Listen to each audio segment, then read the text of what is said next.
todos, amém? Obrigado, pastor Elias, pelo convite de estar novamente assistindo esse púlpito. É uma alegria para nós. Quando nós estamos numa batalha, geralmente quando nós estamos numa guerra, a gente nunca participou de uma guerra, vamos dizer assim, talvez literalmente, mas a gente vê nos filmes de guerra que mesmo os soldados feridos, eles continuam guerreando, eles continuam lutando, eles continuam com esperança. E da mesma forma hoje, nós podemos dizer que todos nós aqui, no decorrer desses quase 12 meses de 2019, mesmo algumas vezes feridos, machucados, entristecidos, como a própria Bíblia diz, né? O apóstolo Paulo fala sobre isso.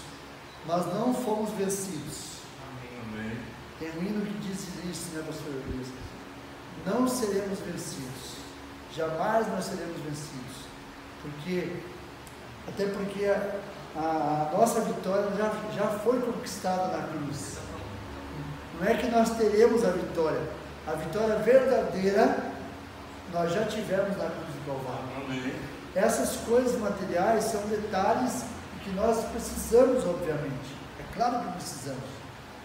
Louvamos a Deus por tudo isso. Mas a maior vitória, que é a vida eterna, já nos foi outorgada por Cristo Jesus. Como o pastor Elias pediu que nós trouxéssemos uma breve meditação nesta noite, eu quero convidar os irmãos para ler no mesmo capítulo que o pastor Elias leu, ali de Evangelho de Lucas, capítulo 2, do versículo 1 em diante. Será que dá para desligar isso aqui, pastor? Está forte esse Não, é bem assim mesmo, porque o calor virá, né? O nosso cabelo fica tudo. Então, obrigado. Mas vamos ler a palavra de Deus. Eu vou ler, que os irmãos prestem atenção.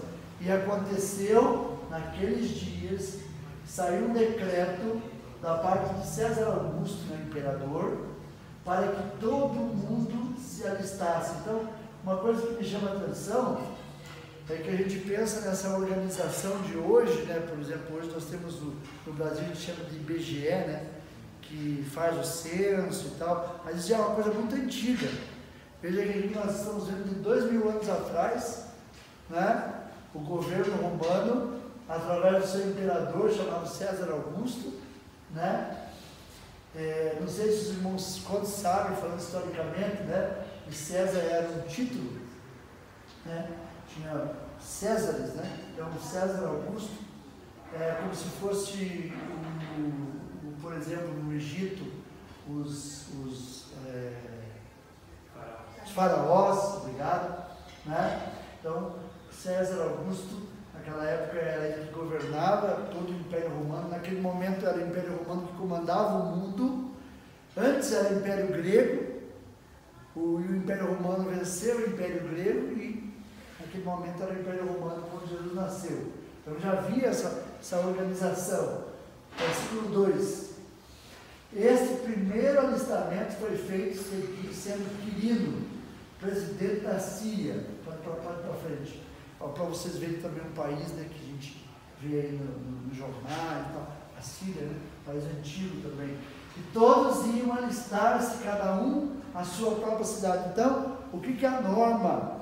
O que essa lei que César Augusto, que o imperador tinha colocado sobre o povo, o que essa lei determinava? Que todos deveriam voltar à sua cidade natal para poder se alistar. E vamos para frente. E a gente sabe que nesse período, Maria estava grávida de Jesus, grávida de forma sobrenatural, pelo Espírito Santo de Deus, não é? E se você pegar o Antigo Testamento, você vai ver as profecias relacionando o nascimento de Jesus em Belém. E eles moravam em outra cidade. Se Jesus tivesse nascido naquela outra cidade, teríamos dúvidas a respeito de que seria o Messias ou não seria o Messias. Se a Bíblia diz no Antigo Testamento que ele nasceria em Belém, uma cidade pequena, uma cidade que não tinha expressão nenhuma, veja como que muitas vezes nós encaramos alguma ordem do governo, né? A gente vê aí o país, hoje não tanto, mas países como antigamente tinha a União Soviética, o poderio que havia naquele território do mundo, onde havia o comunismo, que não acreditavam em Deus, e às vezes a gente tem a tendência de pensar que Deus está fora do controle, a situação está fora do controle de Deus. Veja que eles tiveram que sair de um lugar, imaginem, com todas as dificuldades de hoje, uma mulher grávida, ela tem que se deslocar, né, sem ter um carro, sem ter um avião, sem ter uma ambulância, da maneira como eles se deslocavam naquela época, elas tiveram que fazer isso. Mas tudo na verdade, aquilo que estava por trás do decreto de César Augusto, era a vontade de Deus se cumprindo. Amém? É sempre a vontade de Deus, ela irá se cumprir de qualquer forma, irmãos. E vamos lá, continuando, subiu também José da Galileia. Então, José, que era carpinteiro, pai de Jesus, assim, no sentido de que ele se tornou depois o esposo de Maria, foram de Nazaré, a Judéia, cidade de Davi, chamada Belém, porque era da casa e família de Davi. Outra coisa que você vê lá no Evangelho de Mateus, né? Até tem uma historinha que se conta. Você vê que capítulo, se não me engano, capítulo 2 ou capítulo 1 de Mateus, capítulo 1, né? Fala da genealogia. Tem uma historinha que se conta que um camarada foi convidado pelo outro para ir num culto de Natal, um culto evangelístico, mas um culto especial, e havia um homem muito humilde que ia pregar, e o rapaz que convidou o outro não sabia que esse homem humilde iria pregar. Aí esse homem humilde assumiu o púlpito, e quando aquele homem humilde assumiu o púlpito, o anfitrião, né, tinha convidado o outro, disse: meu Deus, logo hoje que eu trouxe essa pessoa aqui, o camarada era um professor, tinha uma certa cultura, o pastor me convidou esse irmão tão humilde para pregar, e ainda ele escolhe Mateus capítulo 1, falando, e leu toda a genealogia de Jesus. E aí antes, quando ele estava lendo a genealogia, né, ele fez, em seguida ele falou assim: olha, eu não vou falar mais nada, eu só vou dizer que tem toda essa gentarada aqui, e que Jesus, ele é o nosso Salvador, é o nosso Senhor, e nós temos que aceitá-lo, assim como todas essas pessoas que estavam aqui, que fizeram parte da história, do passado de Jesus, da genealogia, da família de Jesus e tal. Ele falou aquilo, uma coisa de 5, 10 minutos, e terminou, e aquele homem, surpreendentemente, foi para frente. Aí acabou o culto, aquele homem aceitou a Cristo como Salvador, e o amigo dele que tinha convidado ele, foi perguntar para ele: mas rapaz, mas eu não entendi essa aí, ele só leu a genealogia, ele falou assim: imagine, se todo aquele pessoal, porque ele tinha dito que todo aquele pessoal tinha aceitado a Jesus, o humilde pregador, ele falou: se toda aquela gente aceitou Jesus, por que eu não vou aceitar também? Ele foi o primeiro e aceitou Jesus, ele falou assim: ó, todo esse pessoal aqui aceitou Jesus.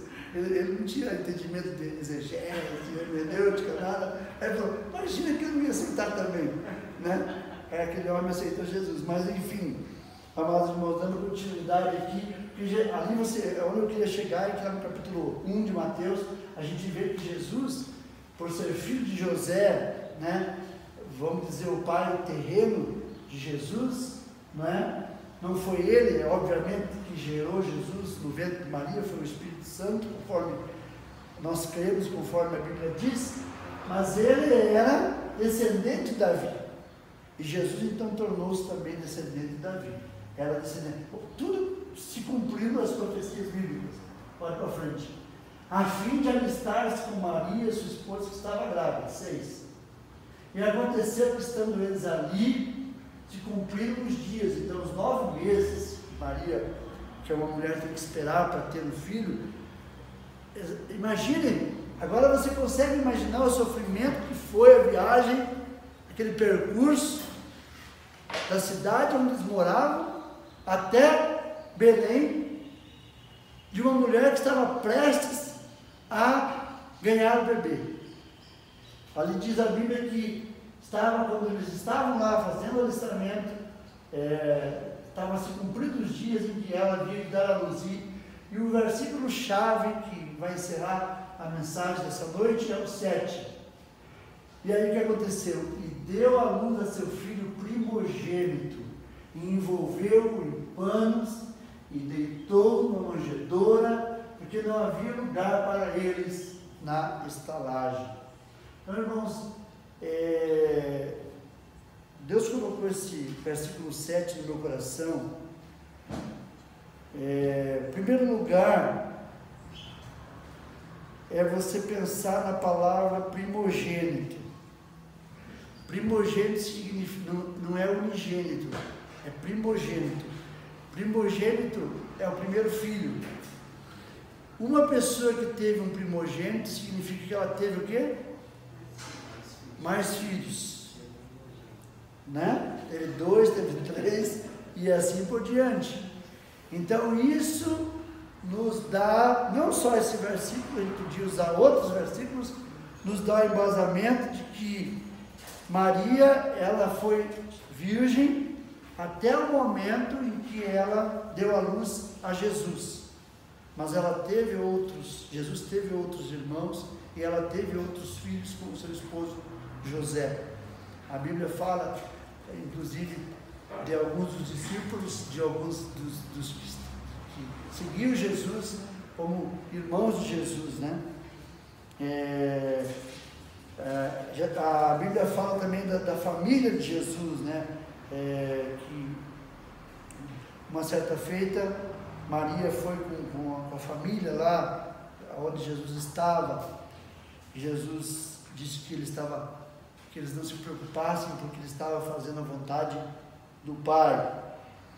Então é um erro, uma heresia nós continuarmos acreditando, alguém continuar acreditando que Maria ela permanece virgem, né? Ela permaneceu virgem. A Bíblia é bem clara que diz que ela deu à luz ao seu filho primogênito. E isso você vai ter na Bíblia, que é a mesma Bíblia evangélico-católica, no texto de Lucas você vai encontrar essa palavra, o primeiro filho. Mas o que me chama a atenção aqui é o lugar onde Jesus nasceu, numa humilde manjedoura. Naquela época haviam hospedagens, haviam lugares como se fosse um hotel, uma pensão, e haviam também as estrebarias, não é? Eles andaram por todos os lugares procurando um lugar onde Maria pudesse repousar junto com o seu bebê recém-nascido ou ter o seu filho num lugar mais apropriado. E aí, meus irmãos, o que nos chama atenção aqui é que a Bíblia diz no versículo final ali, não havia lugar para eles. E a pergunta para quem está hoje aqui ou vai assistir essa pregação pela internet,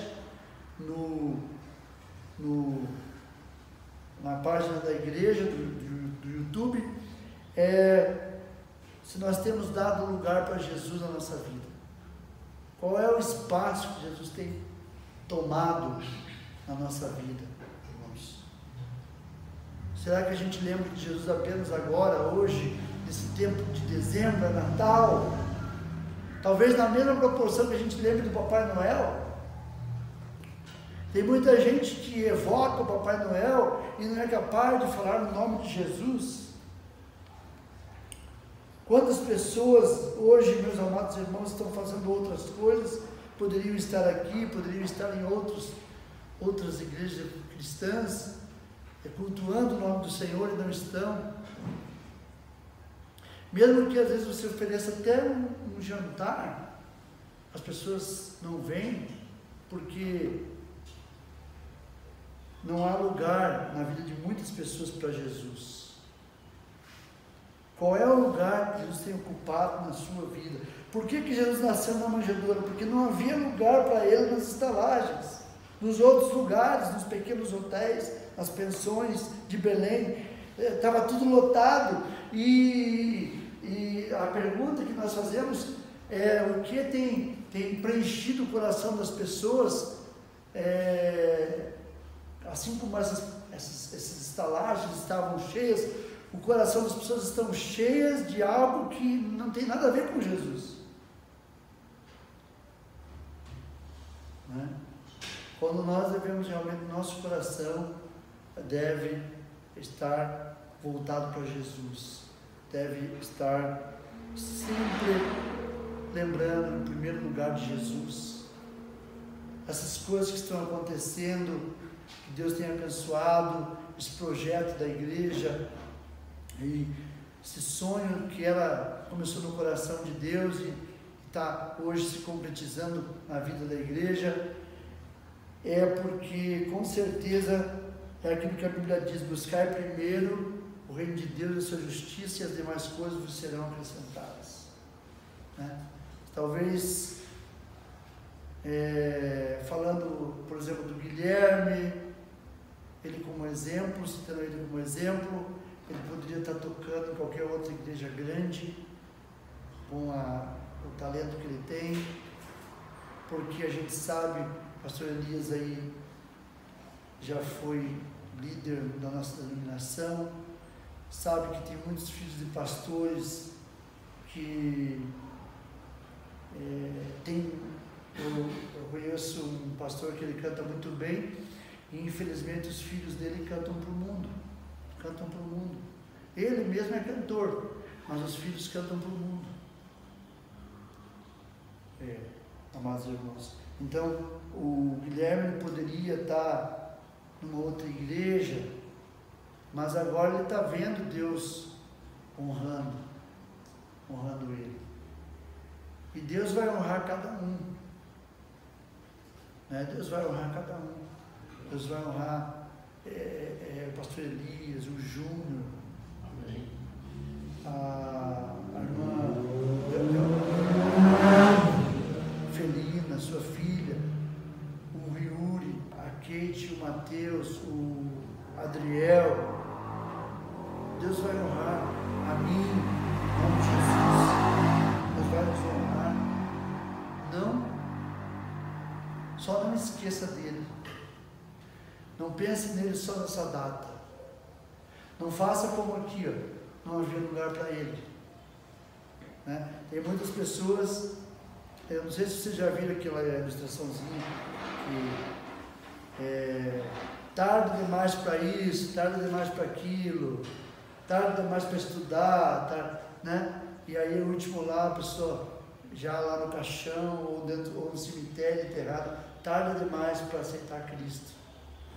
Então que nós possamos refletir e lembrar desse texto, do versículo 7, realmente, que na nossa vida não seja isso aí. Não tenho tempo para Jesus. Nunca fale isso, jovem, irmão, com mais idade.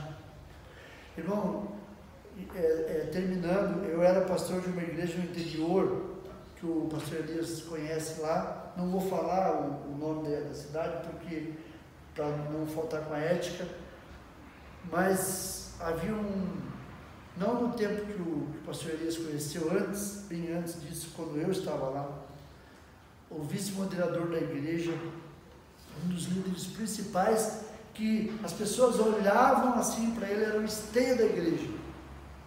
A mãe dele, que tinha sido por toda a vida um exemplo de uma mulher cristã, ela foi acometida de câncer, com mais ou menos uns 67, 68 anos de idade. E o dia, quando eu ia visitá-la lá no hospital, ela tinha um cantor cristão do lado da sua cama, e ela pedia que eu cantasse, porque ela já não conseguia mais cantar, e ela balbuciava um número, eu cantava um hino, eu e a Aliceia, outro hino, a gente cantava baixo, estávamos dentro de hospital, orávamos com ela, e essa mulher faleceu. E no dia do enterro dessa mulher, esse homem disse assim: olha, eu não quero que convide, ele sendo um dos líderes da igreja, ele disse: eu não quero que convide pastor nenhum para vir falar aqui no velório da minha mãe, porque eu acho uma grande injustiça o que Deus fez com ela, e eu não aceito isso. Eu não aceito isso. Mas como outros familiares me convidaram, eu fui, fiquei lá quietinho, aí daqui a pouco me deram a palavra, e eu disse algumas coisas, e aquele homem, irmãos, eu não sei se hoje ele voltou para a igreja, mas nunca mais ele havia voltado para a casa do Senhor, revoltado, e o que ele dizia era isso, que a mãe dele, que serviu a Deus o tempo todo, morreu com câncer, morreu com 67 anos, podia ter vivido mais, e ele não entendeu o propósito de Deus, porque realmente aquilo aí, o coração dele, a mãe é importante, o filho é importante, o pai é importante, mas o primeiro lugar tem que ser de Jesus na nossa vida. Vamos nos colocar em pé e vamos orar, depois devolver a palavra ao pastor Elias. Consagre a sua vida ao Senhor nessa noite. Consagre a sua vida ao Senhor. Diga para o Senhor: Senhor, eu quero que o Senhor tome o primeiro lugar da minha vida. Deus, o que Deus tem feito aqui, irmãos, sem a igreja ter condições financeiras, são verdadeiros milagres. O que Deus tem feito aqui nesse lugar. Coisas que nós não podemos assim dizer. É só mesmo Deus que ressuscita pessoas, que cura enfermidades incuráveis, que pode fazer isso, que abre portas, que pode fazer isso. Então nessa noite, diga para o Senhor: Senhor, nesse final de ano e durante todo o resto da minha vida, eu quero dar lugar para Ti na minha vida. Porque às vezes nós somos crentes, irmãos, se a gente morrer agora, a gente vai para o céu, mas onde a gente está? Qual é a posição que Jesus tem ocupado no nosso coração? É prioridade? É secundário? Está em terceiro plano? Se todos os meus planos falharem, eu tenho Jesus para me acudir, para me apoiar. Será que é isso? Mas que não seja isso. Vamos orar. Senhor, obrigado por essa palavra, obrigado por tudo que o Senhor tem feito aqui nesse lugar. Abençoa a vida do pastor Elias, da Vanderly, toda essa igreja, meu Deus, este irmão que tem investido nessa obra, sabendo que aqui há um lugar de grande carência, de grande necessidade, meu Deus, e que eu possa ver, eu, Aliceia, o Júnior, o Lucas, e que todas as famílias aqui representadas possamos experimentar isso que está ao contrário do que está no versículo 7, que haja lugar para Jesus na nossa casa, que haja lugar para Jesus nos nossos projetos, nos nossos sonhos, que haja lugar para Jesus na nossa vida, que Jesus seja o comandante, que Ele seja o capitão da nossa embarcação até o último dia da nossa vida, Pai. Não nos deixe esquecer, não nos faça esquecer do que o Senhor fez, a obra completa que o Senhor fez por nós. O Senhor veio a esse mundo, viveu, morreu e ressuscitou para nos dar vida. E para nós vivermos a tua vida diante dos homens e fazendo com que outros também te aceitem como Senhor e como Salvador, Pai. Obrigado, Jesus. Ó Pai, muito obrigado. Nós te agradecemos no nome santo e poderoso de Jesus. Amém. Amém. Obrigado, pastor.